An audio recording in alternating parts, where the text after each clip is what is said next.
bersama aku Keisha Jahiyat dan aku Amy Hadiwirya. Nah, di podcast kali ini kita mau mengusung tema tentang melangkah keluar dari zona nyaman. Pasti teman-teman juga pernah ngerasain kayak gitu gak sih, melangkah keluar dari zona nyaman? Nah, hari ini aku sama Amy mau berbagi pengalaman aku tentang melangkah keluar dari zona nyaman. Yang bisa dibilang itu tuh mengajarkan kita tentang keberanian dan usaha yang tidak akan mengkhianati hasil. Mungkin bisa dari kamu dulu ya, Mi, ya ceritanya. Oke, jadi teman-teman aku mau membagi pengalaman dari aku nih, Kay. Jadi waktu itu kan aku memasuki kelas 12 ya, dan akan bentar lagi tuh memasuki jenjang perkuliahan nih. Nah, aku itu sudah memikirkan aku pengen tuh masuk ke universitas negeri. Dan orang tua aku juga udah bilang kayak, kalau kamu bisa masuk ke universitas negeri ya, terus kalau bisa pakai jalur SNBP ya gitu. Dan itu tuh kayak aku tuh merasa agak terbebani sedikit dan mulai kepikiran nih teman-teman. Nah, tapi aku gak pantang menyerah, aku ingin mencoba semuanya gitu, pengen membanggakan orang tua aku juga. Jadi waktu itu aku ngejar banget eligible untuk memasuki jalur SNBP ini. Jadi aku belajar, aku nilai-nilai aku dari kelas 10, dari kelas 11 dan 12, aku perbaiki semuanya, aku benar-benar belajar untuk bisa memasuki eligible. Dan syukurnya aku bisa masuk nih ke siswa eligible. Nah, dari siswa eligible itu tuh aku udah ada sinyal nih, wah udah bisa nih masuk jalur SNBP gitu ya kan. Jadi aku kayak udah semangat banget nih.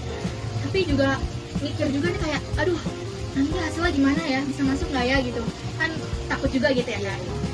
Aku memberanikan diri juga, dan aku yang awalnya tadi aku tuh insecure sama nilai-nilai aku jadi bisa semangat lagi gitu kan.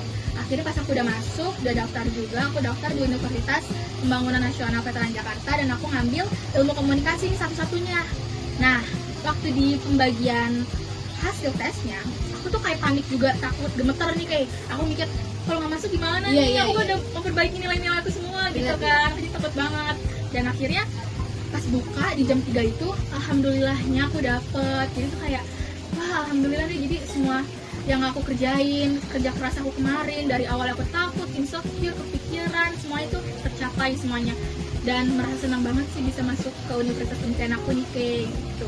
Kalau misalnya aku sih itu COVID, pandemi. Tahu. Misalnya itu pas kita mulai COVID nih, kan kita semua daring nih kan, kita dari rumah. Awalnya aku seneng dong, kayak gak usah capek, tinggal di rumah doang, pakai HP, enak, gak ada. Maksudnya gak tatap muka juga sama gurunya. Tapi ya karena kelamaan COVID, semangat aku tuh lama-lama tuh jadi pudar. Aku jadi kayak merasa jenuh banget sih di rumah, kayak butuh keluar, butuh ketemu teman-teman. Ya karena semangat aku pudar itu, aku jadi males-malesan belajar. Nilai aku semuanya turun, semangat gak ada, ngerjain tugas adanya. Di rumah paling cuma kayak ya udah Google Meet, selesai makan tidur, udah itu doang. Nah, sampai di satu hari aku tuh mulai sadar kayak, oh aku mau masuk ke SMA impian aku nih. Kalau misalnya aku terus-terusan kayak gini ya aku nggak bisa masuk dong. Harus belajar lagi, semangat lagi, biar nilai-nilai aku tuh naik lagi. Karena di situ nilai-nilai aku tuh bener-bener yang turun banget. Kayak aku udah sadar tuh tentang hal itu. Jadi aku mulai meningkatkan nilai-nilai aku dengan cara kayak aku kadang belajar tambahan gitu dari YouTube, nggak dari Google Meet doang, belajar dari YouTube, terus aku catat materinya, kayak pakai stabilo warna gitu biar bikin aku semangat belajar. Nah, skip forward itu nyampe aku kelas 9 akhir, aku tuh beneran nerapin sistem itu, dan itu tuh works. Kayak aku bener-bener nilai aku tuh jadi naik, dan karena nilai aku naik dan rata-rata aku juga jadi naik ya, aku jadi berhasil masuk ke SMA impian aku. Walaupun aku cerita kayak gini kayak kesannya gampang banget ya, tapi sebenarnya itu tuh yang aku lakuin beneran susah banget. Dari keluar dari rasa malas aku, terus ngumpulin niat. Apalagi kita kan di rumah ya, kita pasti males gak sih kalau belajar di rumah kayak gitu ya kan. Jadi itu beneran bikin proses yang panjang buat aku untuk bener-bener bisa naikin nilai aku. Kalau dari aku ya, setelah aku mendengar cerita kamu, itu tuh kayaknya cerita kita mirip-mirip ya.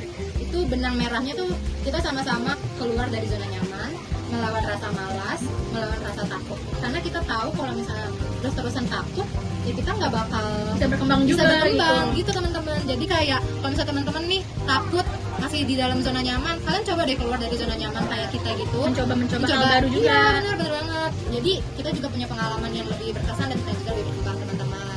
Jadi pelajaran yang bisa kita ambil dari melawan rasa takut itu bikin kita menjadi peluang untuk kita tumbuh ya teman-teman. Oke nih teman-teman, terima kasih sudah mendengarkan cerita-cerita kita di kali ini. Sekian, terima kasih. Bye-bye.